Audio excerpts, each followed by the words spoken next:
Large clouds of dark ash rose into the skies of Russia's far eastern Kamchatka Peninsula after one of the country's most active volcanoes erupted on Tuesday. It's 9 in the morning, said one woman under a darkened sky. The ash is falling.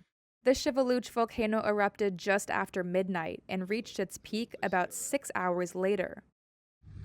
The ash cloud from the volcano covered almost 42,000 square miles, according to the Kamchatka branch of Russia's Geophysical Survey. It created the deepest ash the area has seen in 60 years. Tuesday's event could have a larger impact on the climate than the massive eruption at a volcano in Iceland in 2010, said WWF climatologist Alexei Kokorin. This effect will cause some small cooling, maybe 0.1 Celsius degrees, maybe even less, maybe a bit more, nobody knows yet. In short period, maybe 1 year, maybe smaller, maybe a bit larger. Anyway, it's small effect, but effect in cooling. Around 24 hours after the initial eruption, a 5.8 magnitude earthquake struck off the Kamchatka coast, the Geological Survey said. Russian scientists said the quake was an aftershock from another earthquake that happened on April 3rd. About 300,000 people live on the vast peninsula, which extends into the Pacific Ocean northeast of Japan. There were no immediate reports of casualties, but experts warn that further major ash clouds could appear.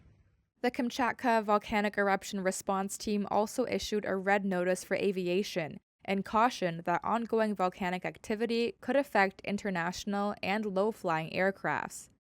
Shiveluch's last major eruption happened in 2007. It's had an estimated 60 substantial eruptions in the past 10,000 years.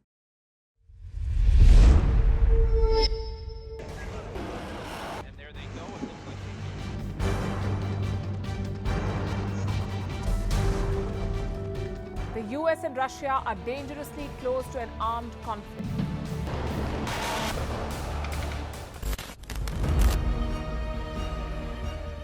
This year, 2023, New Delhi will be the capital of global diplomacy.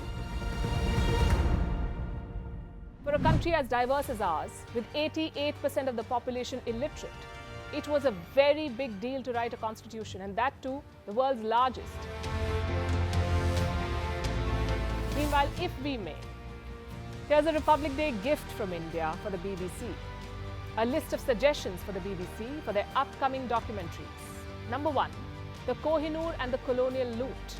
Number 2, an outdated monarchy and unhealthy obsession with the royals. Number 3, racism in 2023. We're waiting.